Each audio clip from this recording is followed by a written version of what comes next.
مولاي صل وسلم دائما ابدا على حبيبك خير درود شریف پڑھیے اللهم صل على سيدنا شفيعنا مولانا صلى الله على النبي الأمي وعلى آله وأصحابه وبارك وسلم صلاة وسلام عليك يا سيدي يا رسول الله صلى الله تعالى عليه وسلم.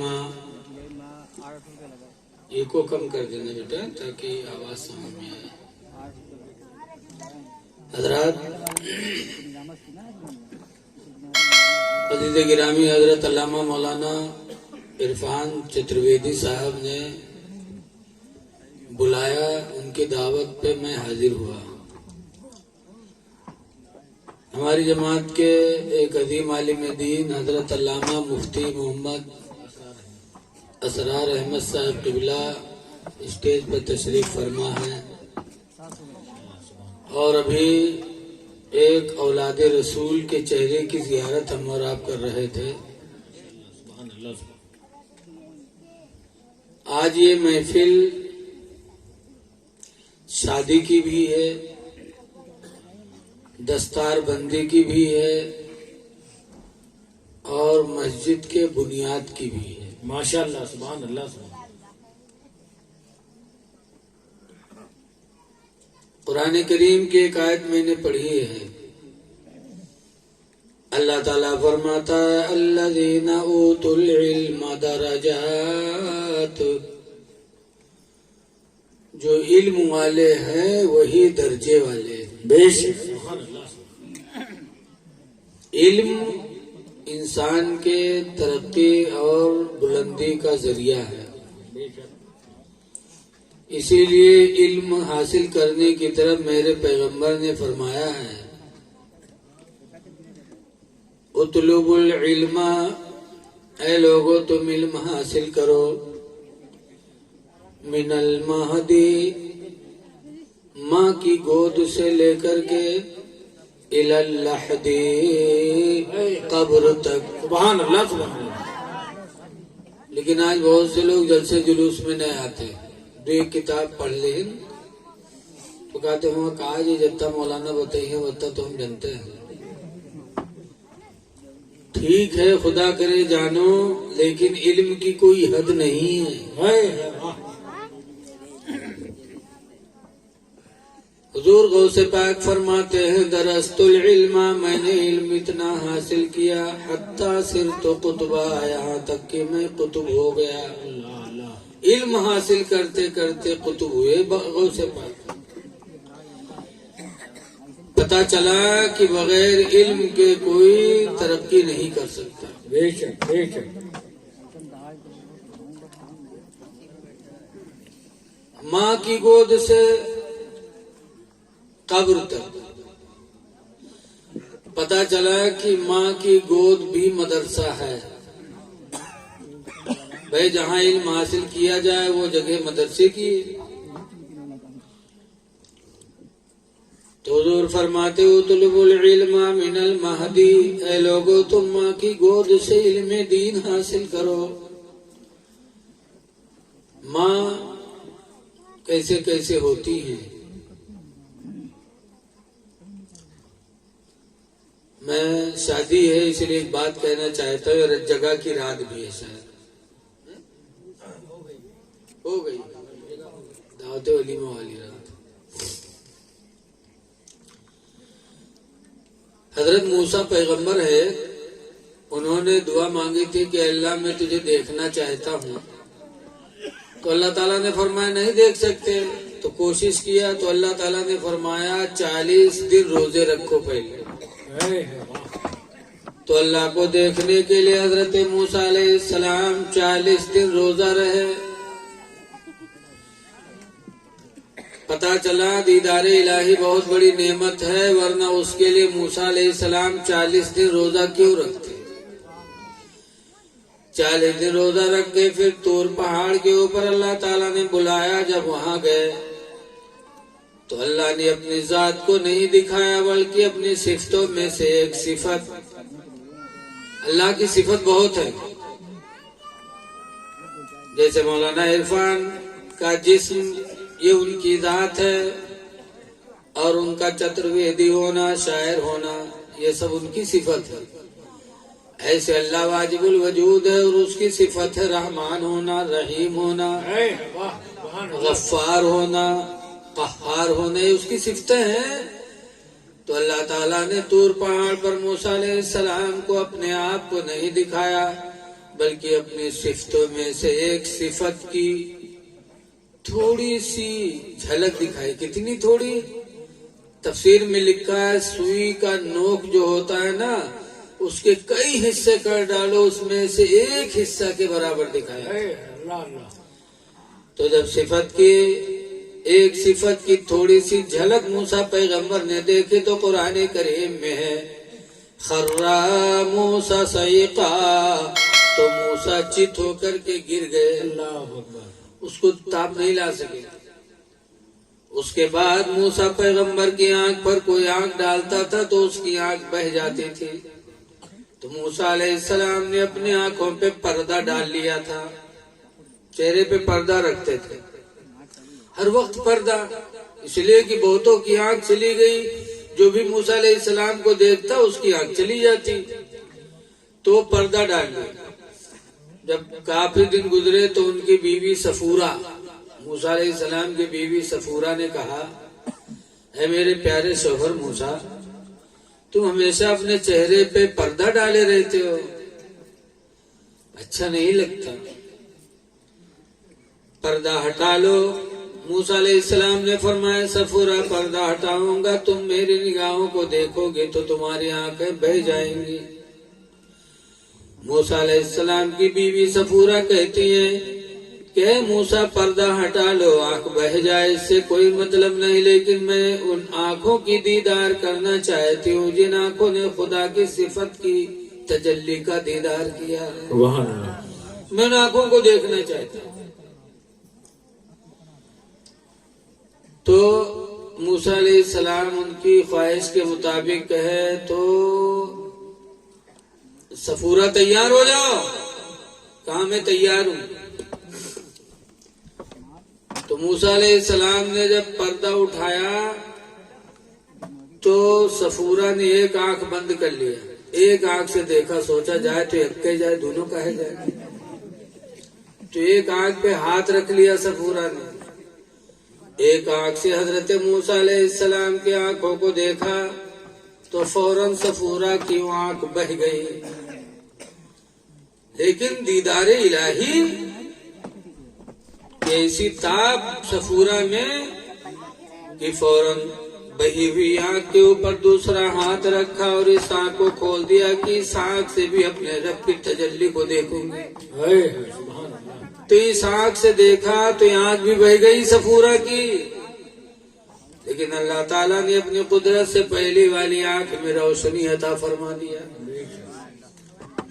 تو کبھی اس آنکھ کو بند کر کے اس آنکھ سے دیکھتی، کبھی اس آنکھ کو بند کر کے اس آنکھ سے دیکھتی، آنکھیں بہتی رہتی۔ اے لوگوں اب ذرا یہاں غور کرو کہ موسیٰ علیہ السلام نے دیکھا تو چت گر گئے، اور ان کی آنکھوں میں اتنا جلال کہ کوئی دیکھ لے تو اس کی آنکھ بہہ جائے۔ میرے پیغمبر نے معراج کی رات میں عرش کے اوپر اللہ کو کیسے دیکھا، فرماتے رأیت ربی فی احسن صورہ، میں نے اپنے پروردگار کو سب سے اچھی صورت میں دیکھا، سب سے اچھی صورت میں دیکھا۔ اب میں کہنا چاہتا ہوں کہ اگر آنکھ اللہ دے تو ان چیزوں کو دیکھو جس سے خدا کی رضا نصیب ہو۔ صفورہ موسیٰ علیہ السلام کی اس ایک آنکھ کو دیکھا تو آنکھ بہہ گئی۔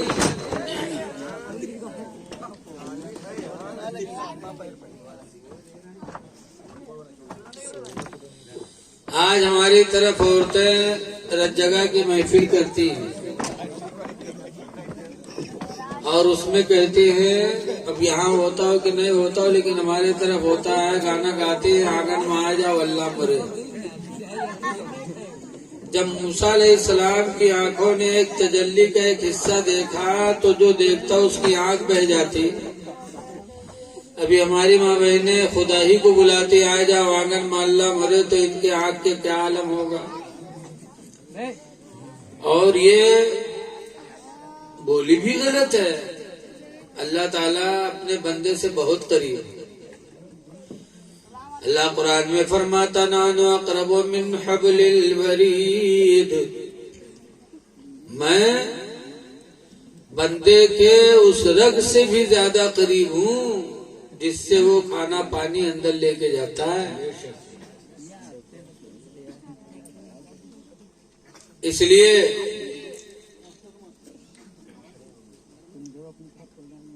ماں کی گود سے علم حاصل کرو، اور ماں کی گود سے جنہوں نے علم حاصل کیا ویسا کامیاب ہوئے. حضرت بابا فرید الدین گنج شکر نے نماز سیکھا اپنی ماں کی گود سے، تو ایسی نماز میں برکت ہوئی کہ جس زمین پر بابا فرید مصلی بچھا کے نماز پڑھتے وہ زمین شکر ہو جاتی. ماں کی گود میں بڑا اثر ہے. آج ہمارے اس ادارے سے حافظ جی فارغ ہو رہے ہیں. اللہ تعالیٰ انہیں بعمل رکھے. ان کے والدین جنت کے مستحق ہو گئے، اس لیے کہ میرے نبی کا وعدہ من قرأ القرآن، جس نے قرآن پڑھا، وعمل بما فیہ، اور اس پر عمل کیا جو قرآن میں پڑھا، البس والداہ تاجا یوم القیامہ، تو اس کے والدین قیامت کے دن تاج پہنائے جائیں گے. بے شک بے شک. اور وہ تاج کیسا ہوگا، کتنا چمکے گا؟ حضور فرماتے ضوءہ من اشد من ضوء الشمس، اس کی سورج، اس کی چمک سورج کی چمک سے بھی زیادہ ہوگی. تو آج یہ حافظ قرآن بنے ہیں. نہایت ہی آپ لوگ لائق تعریف ہیں کہ آپ لوگوں نے ادارہ قائم کیا مولانا عرفان صاحب کے کہنے سے، اور آج آپ نے اس کا ثمرہ دیکھا.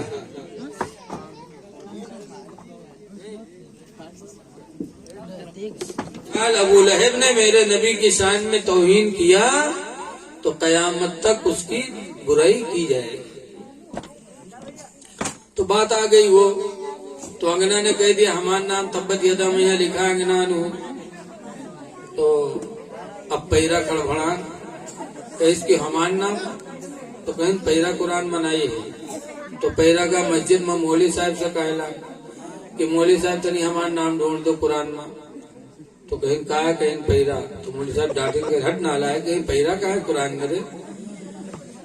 تو کہیں مولوی صاحب ڈھونڈ دو، تم کا ہم 12 من دھان دے بے 56 نوا 56 قرآن. جب مولوی صاحب 12 من دھان سنیں با وہاں کی سوچیں 6 مہینہ نماز پڑھے بے تب 12 من پہ بے.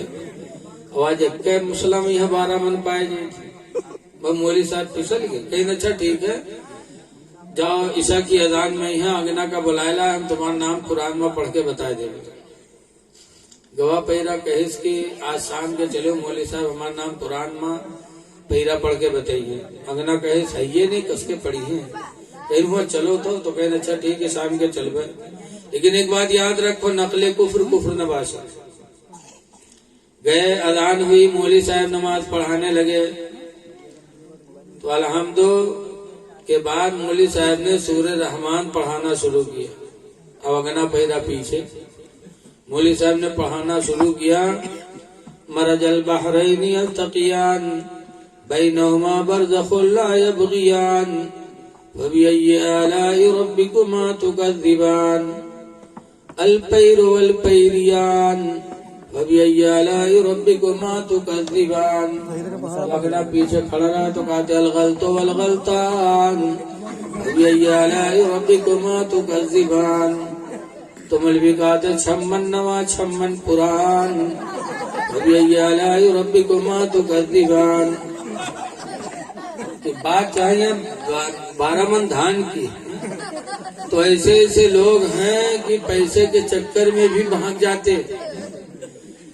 اسی لیے کہا جاتا ہے کہ دعا مانگو کہ اللہ دولت دے تو عثمان غنی جیسا دل بھی عطا فرمائے. دولت ہو تو اللہ کے نام پر خرچ بھی ہو. بہرحال آپ نے اپنے ادارے سے ایک بچے کو فارغ کیا ہے، بڑے خوش نصیب ہیں. آج لوگ اپنے بچوں کو حافظ نہیں بناتے، عالم نہیں بناتے. کیوں؟ حافظ مولوی کی تنخواہ 3,000 4,000 5,000، اور وہ میں یہاں کا کہوں فاتحہ ہم چوک گئے تو وہ سب ختم. جب کو گھرے فاتحہ نہیں کہی بہن بجانو امامت گئے. اتنی کمزور ہمارے لوگوں ڈیوٹی رات.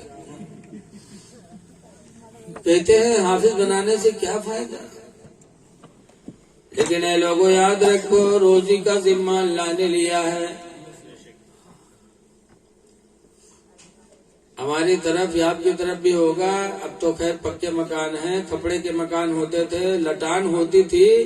جب بھائیوں میں بٹوارا ہوتا ہے تو کچھ بھائی ضد کر لیتے، نہ ہم پیسہ لے نہ کوئی لے کر ہمیں میاں بانٹ گئے، تو کوئی چیر چیر بانٹتے. جب لٹانے چیری گئی 100 سال 50 سال کے بعد جب لٹانے چیری گئی تو اس کے اندر بھی جگہ نکلتی اور اس میں کیڑے زندہ موجود ہوتے. اب سوچو ذرا صحیح کہ وہ بند لکڑی میں کیڑا موجود ہے، آخر اس کو روزی کون دے رہا ہے؟ اللہ تعالیٰ کا وعدہ وما من دابۃ الا علی اللہ رزقها، کہ زمین پر رینگنے والی کوئی چیز ایسی نہیں مگر اس کی روزی کا ذمہ خدا کے ذمے ہے. اسی لیے تو ایک بزرگ تھے حاتم اسم، حج کے لیے جانے لگے تو اپنی بیوی سے پوچھیں کہ کتنا خرچہ رکھ دے. تو ان کی بیوی کہی کہ جتنے دن کی میری زندگی تم کو منظور ہو اتنے دن کا خرچہ رکھ دو. تو حاتم اسم کہتے تمہاری زندگی میرے قبضے میں تھوڑی ہے. تو ان کی بیوی کہتے ہیں حاتم اسم جب میری زندگی تمہارے قبضے میں نہیں ہے تو میری روزی بھی تمہارے قبضے میں نہیں ہے. جہاں جا رہے ہو جاؤ، جو میرا روزی دینے والا میرا پروردگار ہے وہ مجھے روزی عطا فرمائے گا. کیا صبر تھا اس عورت کا. حضرت حاتم اسم حج کرنے کے لیے چلے گئے تو محلے کی بڑھیا جمع بھائی 2-4 بڑھیا بھائی بڑی کنجوس ہوتی. جمع بھائی کہا کھائیے ہو، چلے گئے حاتم کہا کھائیے ہو. تو اس عورت نے کہا سنو حاتم مجھے کیا کھلائے گا. وہ حاتم خود کھانے کا محتاج ہے. جو محتاج ہو کھانے کا وہ مجھے کیا کھلا سکتا ہے. مجھے تو وہ کھلائے گا جو کبھی کھانے کا محتاج نہیں ہوتا ہے. روایتوں میں آتا ہے کہ اللہ تعالیٰ نے اس کو ایسی ایسی نعمتیں عطا فرمائی کہ حج کے بعد جب حاتم اسم واپس آئے اور گھر میں قدم رکھا تو دیکھا کہ بہت سی نعمتیں ایسی موجود ہیں جو حاتم کے موجودگی میں کبھی نہیں آئی تھی. حاتم نے پوچھا یہ نعمتیں طرح طرح کی کیسے آئی؟ تو بیوی نے کہا حاتم اسم سنو، جس ذات پر میں نے بھروسہ کیا تھا اس پروردگار نے مجھے یہ نعمتیں عطا فرمائی ہیں. تو ایمان ہونا چاہیے تقدیر پر کہ جتنی روزی اللہ نے ہمارے نصیب میں دیا ہے وہ روزی ہم کو مل کے رہے گی. اللہ پہ بھروسہ رکھنا چاہیے. سچی حکایت میں لکھا ہے کہ میاں بیوی تھے، کوئی اولاد نہیں تو دعا مانگی اولاد کی تو ایک لڑکا ہو گیا تو بہت خوش. لیکن 1-2 سال کے بعد وہ آدمی کا چہرہ پھر اترنے لگا. تو بیوی نے کہا کہ اولاد کی خوشی تھی اور اب تمہارا چہرہ اتر رہا ہے. تو شوہر نے کہا کہ اولاد کی خوشی تھی کیونکہ اولاد ملی لیکن اس کی روزی اللہ تعالیٰ تمہارے سینے میں پیدا کرتا تھا. دودھ پیدا ہوتا تھا، میرا بچہ پیتا رہتا تھا. لیکن اب میرے بچے کے منہ میں دانت اگے ہیں، اب دودھ سے کام نہیں چلے گا، روٹی کی ضرورت پڑے گی. اس لیے مجھے فکر رہتے ہے کہ اپنے بچے کے لیے میں روٹی کہاں سے لاؤں گا. تو بیوی نے کہا میرے پیارے شوہر تم روٹی کی فکر نہ کرو، جس خدا نے میرے بچے کے منہ میں دانت اگائے ہیں وہی خدا میرے بچے کے کھانے کے لیے روٹی کا بھی انتظام کرے گا. تم کیوں گھبرا رہے؟ تو پتا چلا کہ اللہ کے فیصلے پہ راضی رہنا چاہیے.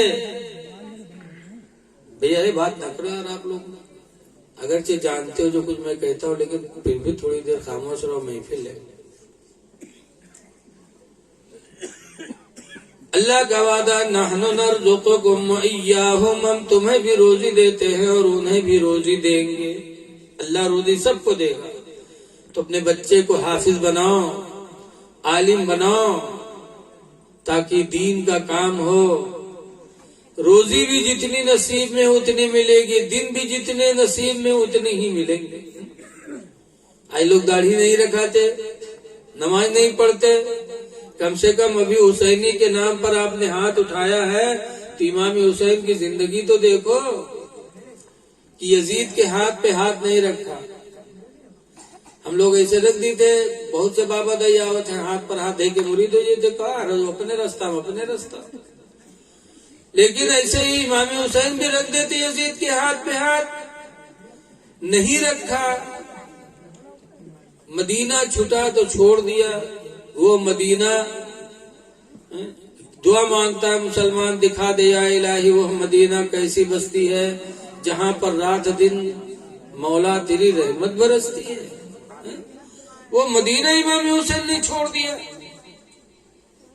جبکہ مدینے کا مقام کتنا بلند ہے. اعلیٰ حضرت امام اہل سنت فرماتے ہیں یہاں رہے مدینہ ہے غافل ذرا تو جاگ.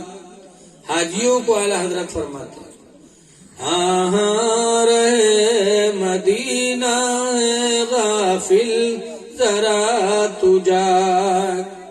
ہاں رہے مدینہ ہے غافل ذرا تو جاگ. اے پاؤں رکھنے والے یہ جا چشم و سر کی ہے. وہ مدینہ امام حسین نے چھوڑ دیا، یزید کے ہاتھ پہ ہاتھ نہیں رکھا. مکہ گئے، مکہ میں کعبہ تھا جس کعبے کو دیکھنا اتنی بڑی عبادت ہے کہ حضور فرماتے من نظر کعبہ، جس نے کعبہ کو ایک نظر دیکھا ایمان و تصدیقا، ایمان اور تصدیق کے ساتھ ساتھ، تو حضور فرماتے خرج عن الخطایا، تو دیکھنے والا گناہوں سے نکل گیا. کیوم اس دن کی طرح ولدتہ امہ، جس دن اس کی ماں نے اس کو پیدا کیا تھا.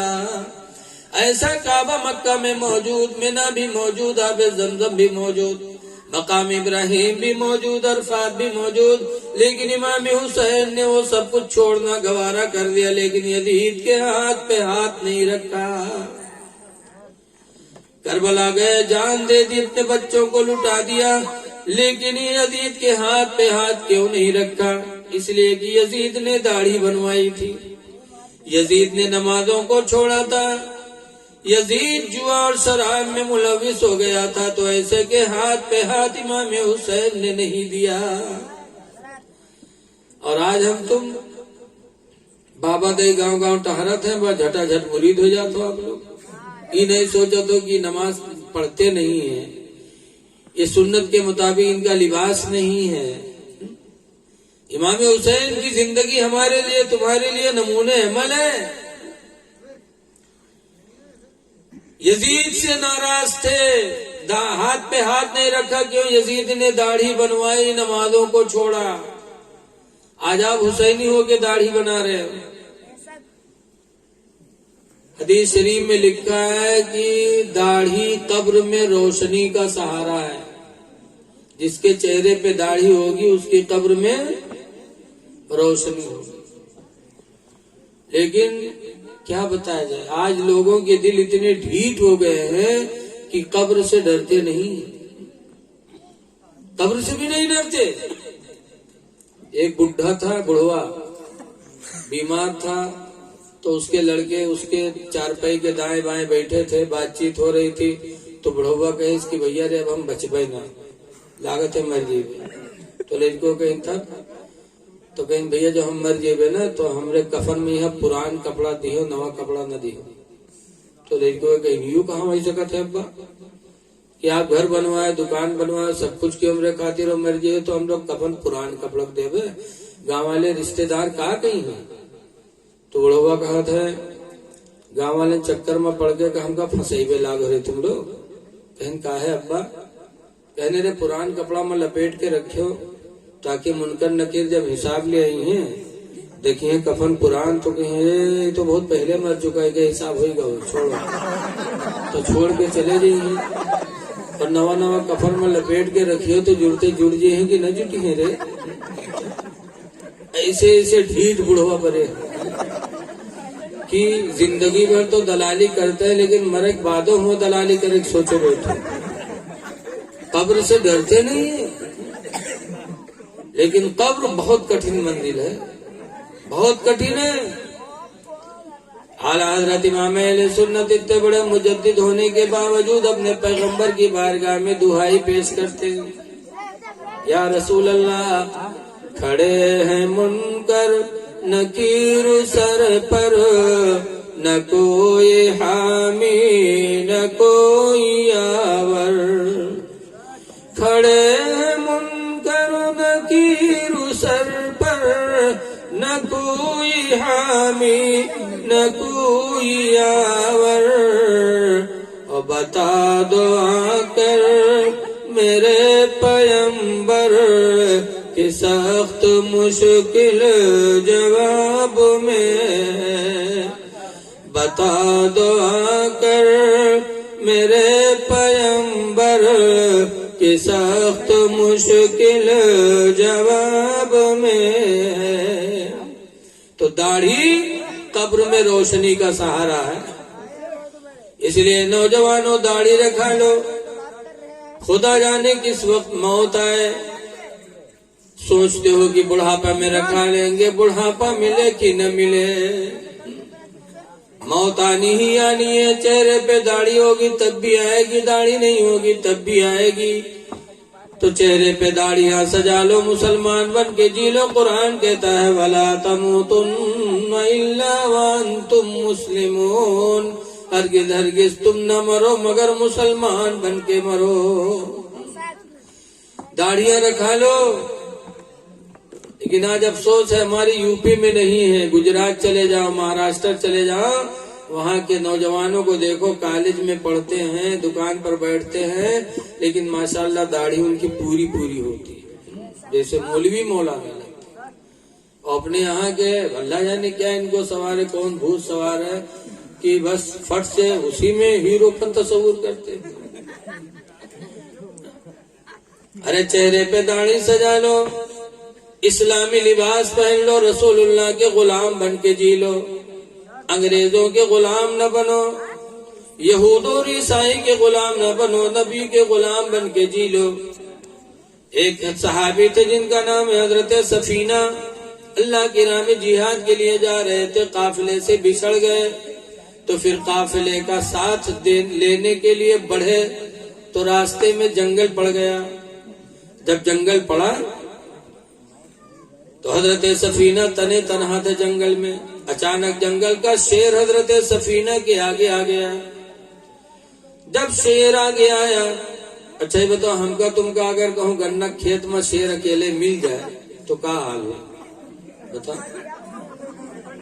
نیچے کپڑا تو خراب ہوئیں گے لیکن ہمارے سفینہ رسول اللہ کے صحابی. بخاری شریف کی حدیث میں ہے کہ جب حضرت سفینہ کو جنگل میں شیر تنہا ملا تو حضرت سفینہ نے کہا تھا یا ابل حارث اے جنگل کے شیر انا مولا رسول اللہ میں رسول اللہ کا غلام ہوں. یہ نہیں کہا تھا میں حافظ ہوں یہ نہیں کہا تھا میں مقرر ہوں یہ نہیں کہا تھا میں چترویدی ہوں نہ کہا تھا میں شاعر ہوں نہ یہ کہا تھا میں آل رسول ہوں بلکہ کہا تھا نا مولا رسول اللہ میں اپنے نبی کا غلام ہوں. جب حضرت سفینہ نے بتایا کہ میں نبی کا غلام ہوں، بخاری کی حدیث میں فاقبل الاسد بسبسۃ، وہ شیر آگے بڑھا اپنی پونچھ کو ٹن ٹن ٹن ٹن کرتے ہلاتے ہوئے پونچھ کو، وقبل قدمئی، اور آ کر کے ان کے پیروں کو چوما، وقام الی جنبہ، اور ان کے پہلو میں کھڑا ہو گیا، وسار معہ، اور وہ شیر حضرت سفینہ کے ساتھ ساتھ جنگل میں چلنے لگا، یہ سوچ کر کے کہ نبی کے غلام میں کہ کوئی دوسرا شخص میرے نبی کے غلام کو تکلیف نہ پہنچا دے۔ وہ شیر پورے جنگل اس نے نگرانی کی، جب جنگل ختم ہوا تو پیروں کو چاٹا، پھر جنگل واپس چلا آیا۔ اے لوگوں، کل کے مسلمان نبی کے غلام بن کے رہے تو پوری دنیا نے ان کی غلامی کی، اور آج ہم نے نبی کی غلامی چھوڑا، انگریزوں کی غلامی اپنا لی۔ داڑھی کھسکسی، پینٹ بھی ایسا۔ آج کل ہمارا نوجوان کہیں ہفتے میں ایک دن جاتا بھی ہے تو اپنا نماز خراب کرتے، دوسروں کو خراب کرتے۔ جمعہ دن جائیے پینٹ اور شرٹ پہن کر، تو شرٹ اونچا تو ہوتا ہی ہے، اب جب جمعہ میں یہاں جائیے، رکوع میں یہاں جائیے تو پچھلا حصہ تھوڑا سا کھلی، اور جب سجدہ میں جائیے تو آدھا معاملہ کھل جائے۔ اب بتاؤ تمرو نماز گئے جو پیچھے ہو گئے نماز کے کا عالم ہے۔ کم سے کم سوچو تو یہ لباس کون سا تم پہن کے جا رہے ہیں؟ ستر عورت کا چھپانا فرض ہے، 7 چیزیں شرط ہے نماز میں۔ ستر عورت ناف سے لے کر کے گھٹنا تک چھپانا فرض ہے، اس میں سے اگر آپ کا کھلا تو نماز چلی جائے گی، تو آپ کی بھی نماز گئی، دوسروں کی بھی نماز آپ نے برباد کی۔ تو چہرے پہ داڑھی رکھاؤ، لباس اچھا پہنو، پینٹ بوسٹ پہننا منع نہیں ہے، لیکن پہنو تو اتنا ڈھیل ڈھال پہنو کہ نماز آسانی سے پڑھ سکو۔ لیکن لوگ سمجھتے ہیں بس اسی میں ترقی ہے، اور آج کل لوگوں کا مزاج بھی ہے۔ ایک آدمی کی بٹیا کے شادی طے ہے، ایک لڑکے کے ساتھ اتفاق سے وہ لڑکا داڑھی رکھائے رہا ہے، جو کہ لڑکی کے باپ دیکھیں تو کہیں یہ تو ملا لاگت ہے، یوں کہا کمائیو کہا کھوائی، چھوڑو، ختم کر دی رشتہ۔ سب پوچھیں کہا تو کہیں کوئی پینٹ بوسٹ والا ملے تب کروے، نہیں تو نہ کروے۔ مل گا جو کوئی جون ڈھونڈتا تو نہ ملت ہوگا، پینٹ بوسٹ والا مل گا، شادی طے ہو گئی، بات چیت طے ہو گئی، تاریخ ہو گئی۔ اب جب بارات کا دن آیا تو بارات کی تیاری ہونے لگی، تو لڑکے کے یہاں پینٹ بوسٹ والے کا نوبھاوے خاطر لوگ جٹے، دلہا اکیلے نہیں نہاتے، جب دلہا بنے کھوتے لوگ جٹتے ہیں، رسم ادا کرتے ہیں۔ تو جب نہائے ہو تو کہ لیٹرنگ لاگ گئے، تو چلا گیا لیٹرنگ میں کرے لیٹرنگ، اور جب گواہ ہوا اور لیٹرنگ سے نکلا تو نہورا وہ جھک کے وہ اٹھ نہیں پڑا، کا سوجھائے تو سوجھے نہیں ہوئے، تو کہ باپ روئے لا کے حال لائے چڑھائے گا کیسے ہوئے، تو گھسیٹ و سیٹ کے لے کے ڈاکٹر کے پاس۔ جب ڈاکٹر صاحب دیکھیں تو کہیں گھبراؤ، آپریشن کرے پڑی ٹھیک ہوئی جی۔ تو باپ روئے لا کہ ڈاکٹر صاحب آج کا دلہا بناوے گئے، آپریشن کری اللہ جانے کتے دن میں ٹھیک ہے۔ ڈاکٹر صاحب کہنے گھبراؤ نہ، 2 منٹ لگی، لے کے گئے ڈاکٹر صاحب آپریشن روم میں، اور بند کے دروازہ، اور 2 منٹ نہیں لاگ کھول دی، جب کھولیں تو سیدھا سیدھا نکلا۔ تو سب کا بہت تعجب کیا، اللہ یہ کون آپریشن ہے، دروازہ بند ہوتے نے پھر کھل گیا، وہ آپریشن ہوئی گا، ٹھیک ہوئی گیا۔ تو لوگ پوچھے لگے ڈاکٹر صاحب کون بیماری رہا ہے، اتنی جلدی آپریشن بھی کر دیو، ٹھیک ہی گیا۔ تو ڈاکٹر صاحب کہیں کوئی بیماری نہیں، پینٹ کے بٹن بوسٹ میں لگائے لی اس نے، پینٹ کے بٹن بوسٹ میں، بتاؤ جب بوسٹ میں لگائے لی تو اٹھ گئی آدمی والی۔ ایسے سے چونگا پڑے کہ پہنیے پینٹ، چاہے آگے ان کا بٹن کہاں لگائے لی تھے، کہاں تو کہاں لگائے لی تھے۔ ارے یہ کوئی ترقی کا لباس ہے؟ انسان ترقی جب ہی کرے گا جب نبی کا غلام بنے گا۔ اس لیے لوگوں، غلام نبی بن کے جی لو، داڑھیاں چہرے پہ سجا لو، داڑھی رکھا لو، نمازوں کی پابندی کر لو، کیا صحابہ کو نماز سے پیار تھا؟ ایک صحابی جن کا نام حضرت خبیب ہے، دشمنوں کے ہاتھ میں آ گئے، دشمن لوگ پکڑ لے گئے، اور پکڑنے کے بعد کہا خبیب اسلام چھوڑ دو ورنہ تمہیں پھانسی دیں گے۔ خبیب کہتے اسلام تو نہیں چھوڑ سکتا، پھانسی تو ضرور لے سکتا ہوں، جان دے سکتا ہوں۔ پھانسی کے پھندے پہ لے کے گئے خبیب کو، جب پھانسی پہ چڑھے تو دشمنوں نے کہا خبیب آخری وقت ہے، کوئی تمنا، کوئی آرزو؟ کہا ایک آرزو ہے۔ کہا کیا؟ تو خبیب کہتے ہیں مجھے 2 رکعت نماز پڑھ لینے دو۔ ہم لوگ وہی تو طریقے مہربان بلا دو دیکھ لیا آگے وہ لوگ کہاں جاتے نا، کہا یا کہتے لڑکوں کو بلا دو تین اسے بتا دی کہاں کہاں کا دھرا ہے۔ لیکن ہمارے رسول اللہ کے صحابی آخری وقت پھانسی کا پھندا ہے، دشمنوں نے پوچھا خبیب کوئی تمنا ہو آخری وقت بتاؤ، تو کہا 2 رکعت نماز پڑھنے کا موقع دے دو۔ لوگوں نے اجازت دے دی، حضرت خبیب نے جلدی جلدی 2 رکعت نماز پڑھی، اور نماز پڑھنے کے بعد پھانسی کے پھندے پہ پھر پہنچ گئے۔ تو لوگوں نے کہا خبیب زندگی کی آخری نماز تھی، اتنی جلدی تم نے کیا؟ خبیب کہتے ہیں میں بھی چاہتا تھا کہ آخری نماز خوب سکون سے پڑھوں، لیکن یہ مجھے ڈر تھا کہ میں نماز میں اگر دیری لگاؤں گا تو تم لوگ یہی سوچو گے کہ مسلمان موت کے ڈر سے نماز میں دیری لگاتے ہیں، اس لیے میں نے مختصر نماز پڑھی۔ لوگوں نے کہا خبیب نہیں چھوڑو گے اسلام؟ کہا اسلام تو نہیں چھوڑ سکتے، جان دے سکتے لیکن اسلام نہیں دے سکتے۔ تو حضرت خبیب کے ہاتھوں کو پھیلایا، پھیلانے کے بعد دونوں ہاتھوں پہ کیل جڑنے لگے۔ جب کیلیں ٹھوکنے لگے خبیب کے ہاتھ پہ، تب خبیب نے مدینہ منورہ کی طرف رخ کیا اور کہا یا رسول اللہ انظر حالنا، یا حبیب اللہ اسمع قالنا، یعنی اللہ کے رسول ہمارے حال پہ نظر کرو اور ہماری بولی کو سن لو۔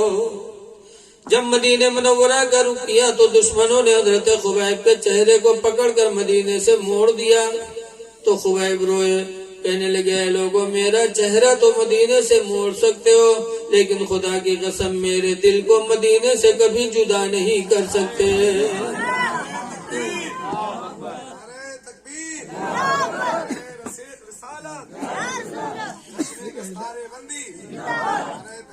حضرت خبیب نے جان دے دی۔ اے لوگ یہ صحابی تھے کہ آخری وقت میں ان کی نماز نہیں چھٹی۔ آپ بھی نمازوں سے پیار کرو، نماز پڑھو، انشاءاللہ تعالی نماز تمہیں دنیا آخرت کے بلاؤں سے بچائے گی۔ نماز میں بڑا دم ہے۔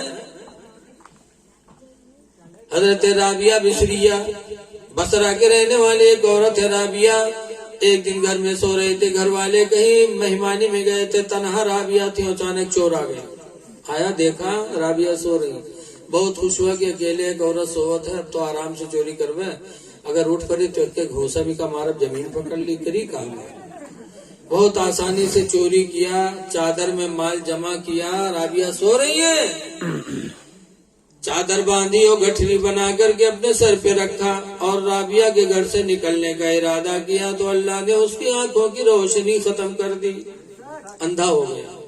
جب اندھا ہوئے گا تو پھینک دی گٹھری، توبہ کیا اللہ میں چوری نہیں کروں گا، آنکھوں کی گئی ہوئی روشنی واپس کر دے۔